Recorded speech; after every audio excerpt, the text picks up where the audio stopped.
The Montgomery estate smells like pine and cinnamon, but it might as well be formaldehyde. I stand in the center of the living room, my fingers gripping a cream-colored gift box wrapped in silk ribbon, and I can't stop staring at what's inside.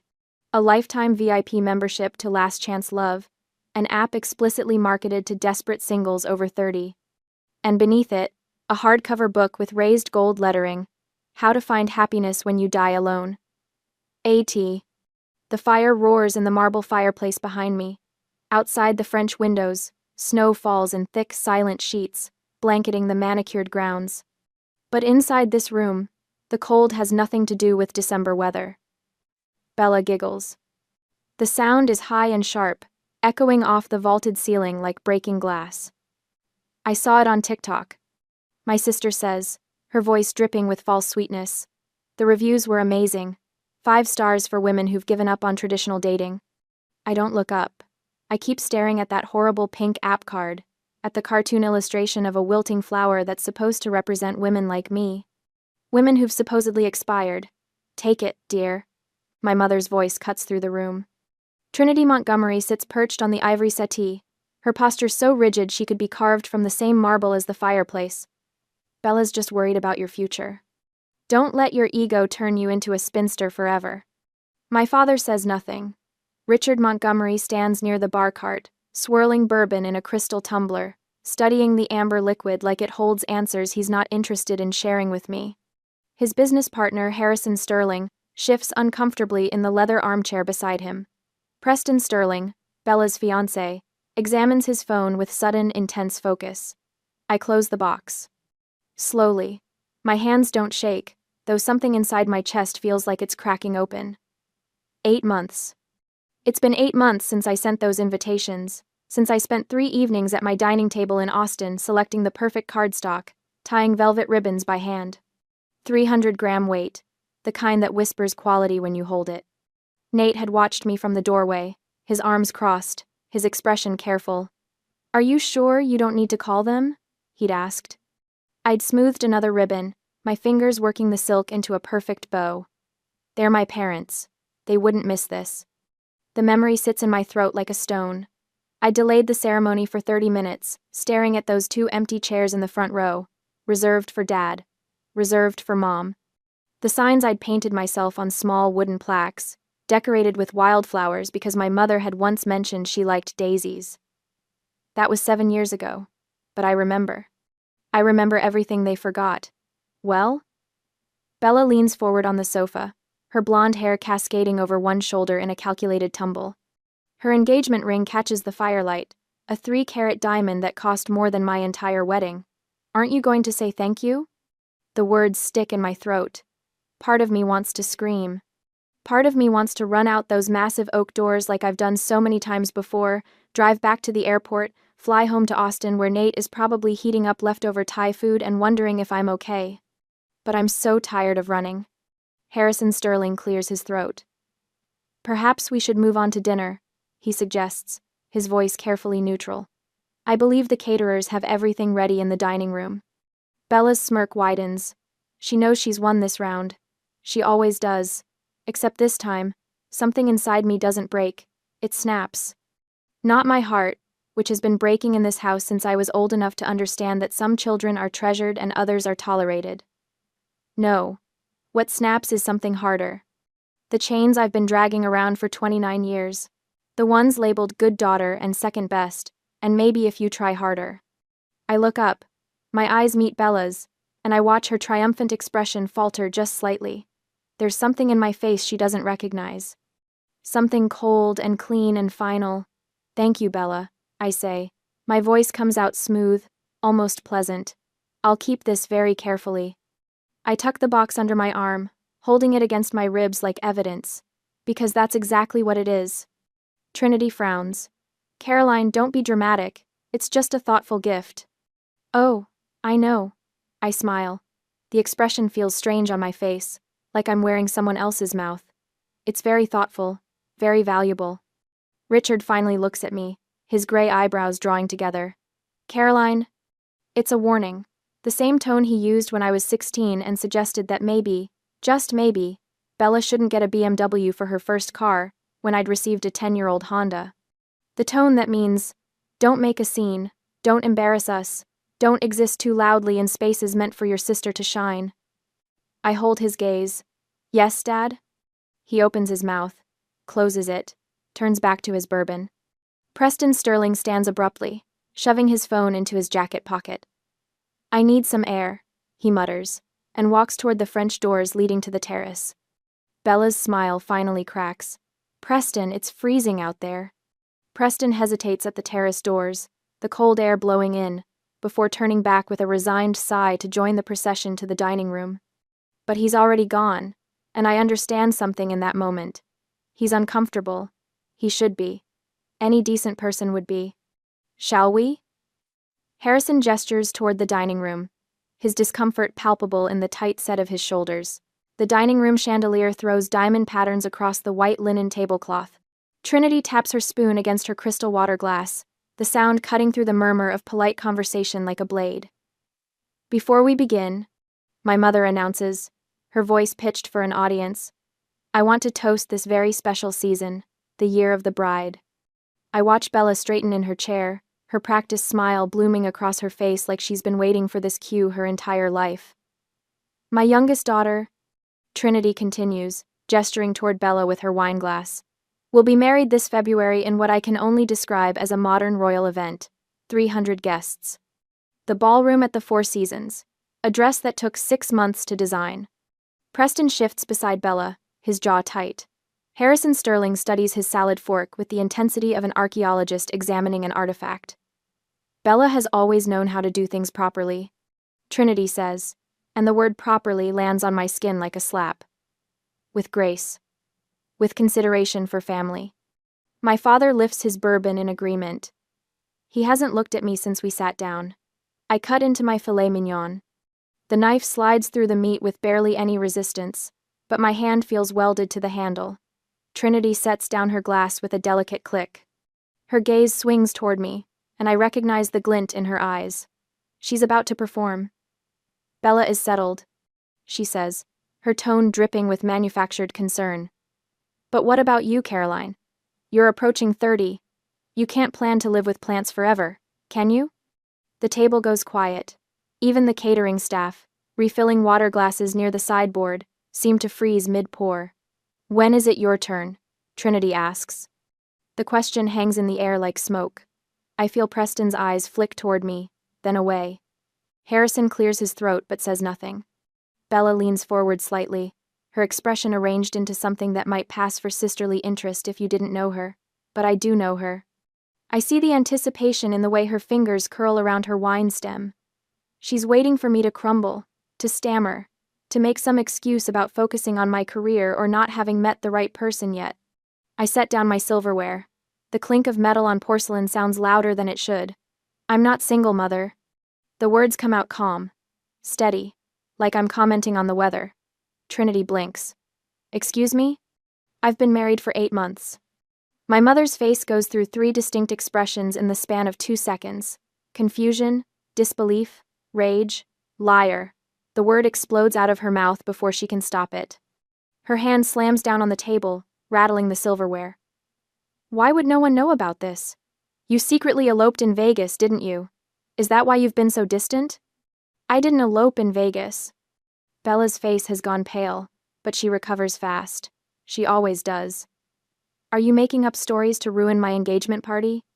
Her voice cracks perfectly, hitting that sweet spot between wounded and incredulous. You've always been jealous of me, Caroline, but this is pathetic even for you. She turns to Preston, her hand finding his arm. Can you believe this? But Preston is looking at me, his attorney's brain clearly running calculations I can't quite read. I sent invitations, I say.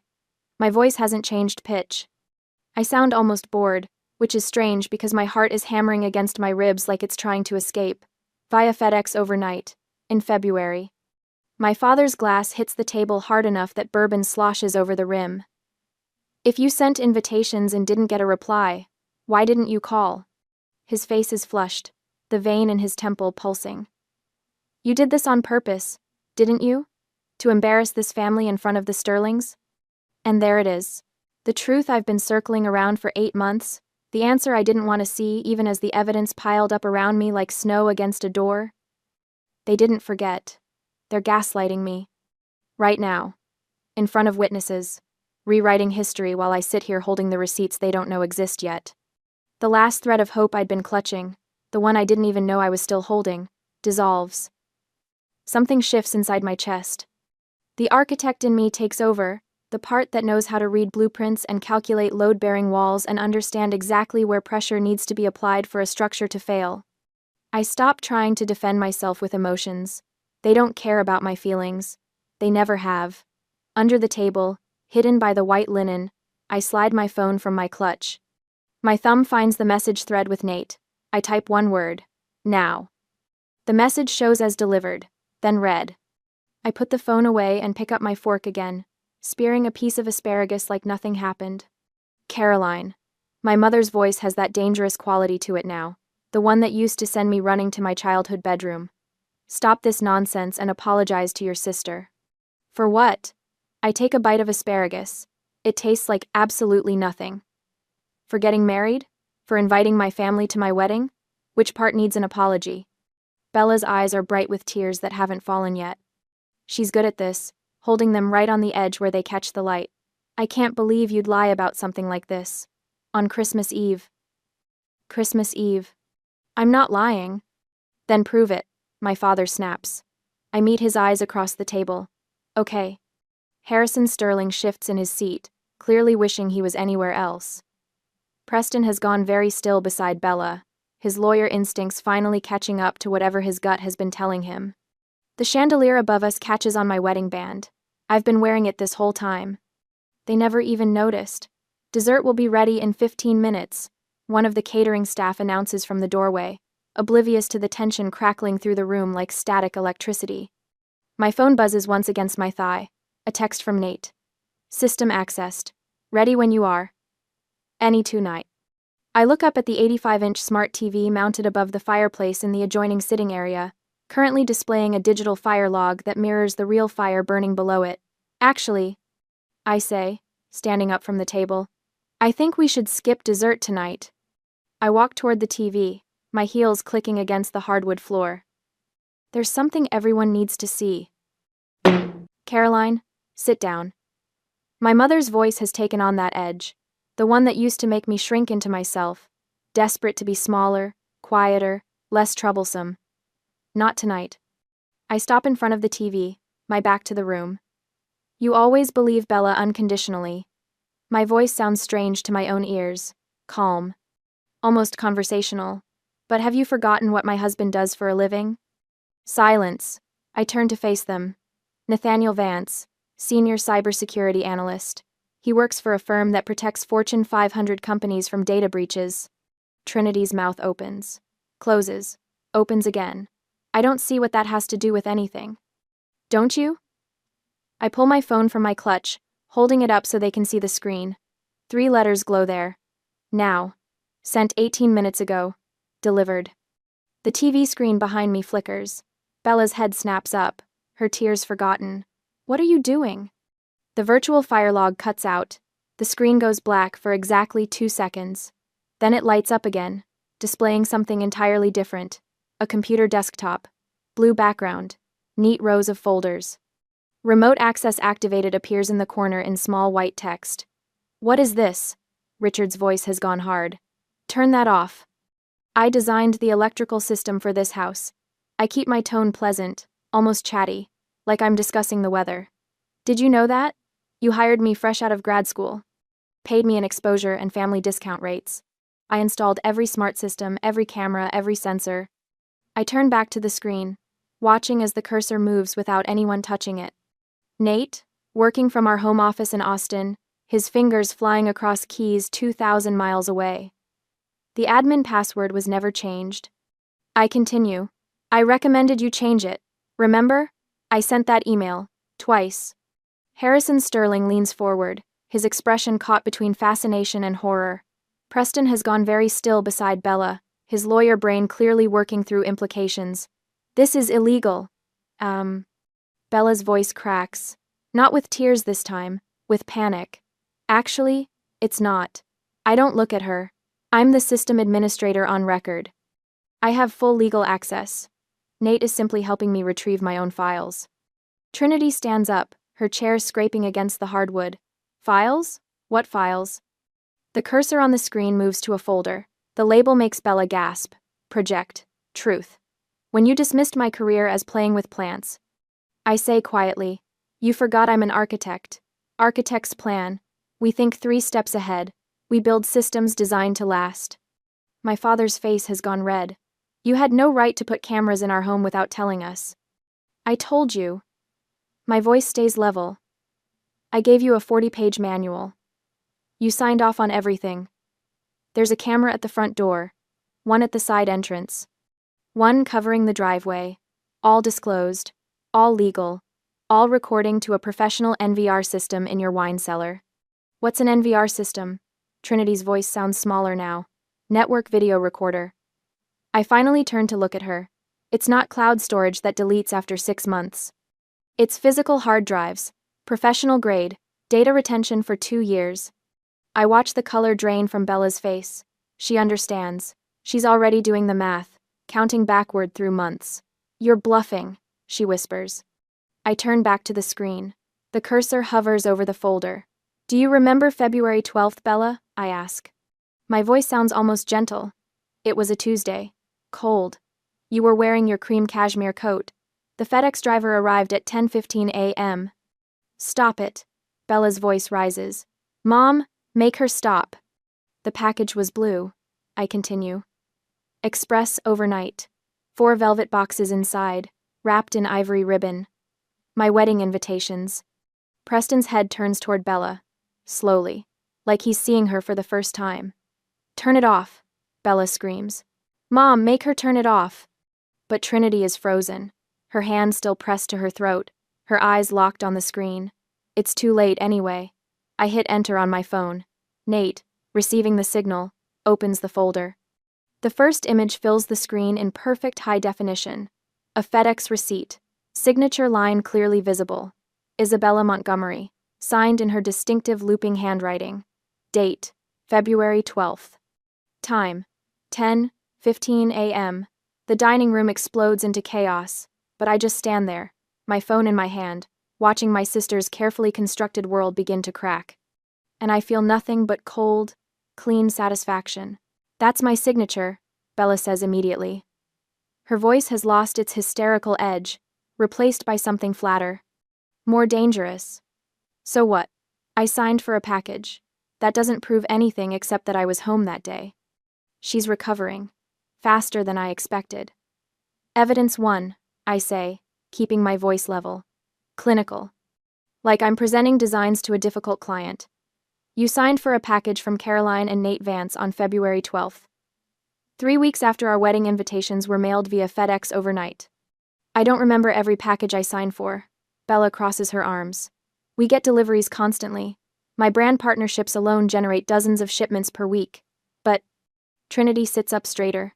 I can see her grasping at this explanation, wrapping her hands around it like a lifeline. That's true. Bella's business requires constant inventory management. She can't be expected to remember one random delivery from 8 months ago. Nate's cursor moves on the screen. The receipt disappears, replaced by a screenshot of an email inbox. My mother's email inbox. Evidence 2, I say. The screen shows Trinity's Gmail account settings. Filters. There's a long list of them, sorting newsletters and promotional emails into various folders. But one filter sits at the top of the list, marked with a red flag icon. Rule name, wedding block. I read aloud. If subject contains wedding and Caroline, then delete permanently. Skip inbox. Do not archive. The creation date sits right there in gray text. February 14th, 2 days after the invitations were delivered. This filter was installed from an IP address that traces back to Bella's device. I continue. Her iPhone specifically. The same device she uses to manage her Instagram account. The silence that follows isn't peaceful. It's the silence of a trap snapping shut. Trinity's face has gone pale. That's not possible. I never authorized anything like that. Of course you didn't. I meet my mother's eyes. Bella has your password. She's had it for years. Remember when she set up your 2-factor authentication last Christmas? She told you it was for security. Preston stands up slowly from his chair. He's staring at Bella like he's seeing her for the first time. You hacked into your mother's email? I didn't hack anything. Bella's voice pitches higher. I have access, because Mom asked me to help manage her correspondence. She gets overwhelmed by all the emails. I manage philanthropic contacts, Trinity says weakly. Charity board communications. Bella helps me organize them. By deleting emails about your daughter's wedding? Harrison Sterling's voice cuts through the room. He's still sitting in his chair, but his posture has changed. He's no longer the uncomfortable observer. He's engaged now. Focused. Bella stands abruptly. Her chair scrapes against the hardwood floor. Fine, yes. I hid the invitations, but I did it to protect Mom and Dad. The room freezes. She's pivoting. I watch it happen in real time, the way her expression shifts from defensive to aggrieved. Her eyes fill with tears. Her voice shakes, but not with fear. With righteous indignation. You sent those invitations last minute, she continues, voice trembling. For some shabby vineyard in Texas. Dad has high blood pressure. Tree. Mom worries constantly about image, about what people think. I saw that location you chose, Caroline, that rustic barn aesthetic, and I was afraid they'd be humiliated, afraid they'd spend the whole trip stressing about appearances. She wipes her eyes with the back of her hand. So yes, I hid them. I threw them away. I did it out of love. I was trying to protect our parents from embarrassment. Trinity inhales sharply. I watch her expression shift, see her reaching for this new narrative like a drowning person, grabbing driftwood. You were protecting us? Of course I was. Bella's voice cracks. Caroline always does things her own way, never considering how it reflects on the family. I couldn't let you suffer through some subpar wedding just because she refuses to maintain our standards. It's brilliant, in a horrible way. She's reframed herself from villain to hero in 30 seconds flat. The malicious act becomes protective sacrifice. The lie becomes love. Preston's frown deepens. He's not buying it. I can see the doubt written across his face, the way his jaw tightens. But my parents are already softening. Already finding the explanation they want to believe. I don't panic. I don't rage. I don't give Bella the satisfaction of seeing me unravel. Instead, I smile. It's a smile full of pity. The kind you give a child who's trying to convince you the dog ate their homework when you can see the torn pages in the trash. Protecting them, I repeat softly. That's your story? It's the truth. Bella lifts her chin. Then why? I say, each word deliberate. Did you throw the invitations in the recycling bin instead of hiding them in a drawer? Bella blinks. What? If you were protecting Mom and Dad, if you were worried about their feelings, you would have hidden the invitations somewhere safe. Somewhere you could retrieve them later if needed. You would have preserved them carefully, just in case your plan went wrong. I gesture to the screen where Nate has already queued the next file. But you didn't do that, did you? Preston turns to look at Bella. Really look at her. Did you? I was upset, Bella says quickly. I wasn't thinking clearly. That's interesting, I say, because the video footage suggests you were thinking very clearly. I nod to the screen. Nate clicks play. The video quality is stunning. Crystal clear footage from the front door camera, the one mounted above the entrance with a perfect view of the porch and driveway. The timestamp reads, February 12th, 10:14 a.m. The FedEx truck pulls into frame. The driver climbs out, carrying a blue package. He rings the doorbell. Bella appears 30 seconds later. She's wearing yoga pants and a cropped hoodie, her hair in a high ponytail. She smiles at the driver, signs the tablet, accepts the package. The driver leaves. Bella looks down at the package. I watch her read the return address label. Caroline and Nate Vance. Her expression changes. The smile vanishes. Something cold and sharp takes its place. She doesn't look worried. She doesn't look protective. She looks furious. Bella glances around, checking if anyone's watching. Then she walks to the side of the house where the recycling bins sit behind a decorative lattice screen. She doesn't hesitate, doesn't pause, doesn't open the package to check the contents. She just hurls it into the bin like she's throwing out garbage. The 4 velvet boxes I'd wrapped so carefully probably crushed on impact. The invitations I'd lettered by hand likely bent and creased. She doesn't look back, just wipes her hands on her pants and walks inside. The video ends. The dining room stays silent. Even the fire in the hearth seems to hold its breath. Preston's face has gone blank. Carefully, deliberately blank. The expression of someone watching their entire future collapse. There's your protection, I say quietly. There's your love. The dining room holds its breath. I watch Preston's face cycle through expressions too fast to name. Confusion, realization, disgust. He stands so abruptly his chair scrapes against the hardwood floor, the sound sharp enough to make my mother flinch. You threw your sister's wedding invitations in the trash? His voice is quiet, which somehow makes it worse. Because you were afraid of sharing the spotlight? Bella reaches for his arm. Preston, I can explain. He jerks away from her touch. You gave her a book about dying alone when you knew she was married? He's staring at Bella like he's seeing her for the first time. Maybe he is. I cannot marry a monster. The word hangs in the air. Monster. Bella's face crumples. You don't understand, she's always... But Preston is already moving. He pulls the engagement ring off her finger with such force I'm surprised the band doesn't bend. The 3-carat diamond catches the chandelier light one last time before he places it on the table with a deliberate click that echoes like a gunshot. We're done, he says. My mother surges to her feet. Preston, don't be hasty. Bella made a mistake, but surely... A mistake? Preston's laugh is harsh. Mrs. Montgomery, your daughter committed mail tampering. She sabotaged her own sister's wedding. She lied to my face for 8 months. He shakes his head. I wanted to marry into a family with integrity. Clearly, I was mistaken about what I'd find here. Harrison Sterling rises beside his son, his expression carved from granite. He turns to my father, who hasn't moved from his seat, whose face has gone the color of old newspaper. Richard. Harrison's voice carries the weight of 40 years in business. I've always believed that a man who cannot manage his household cannot manage a business. My father's bourbon glass pauses halfway to his mouth. Your daughter is deceitful. Harrison gestures toward Bella. Your wife enables her. He looks at my mother, whose mouth opens and closes soundlessly.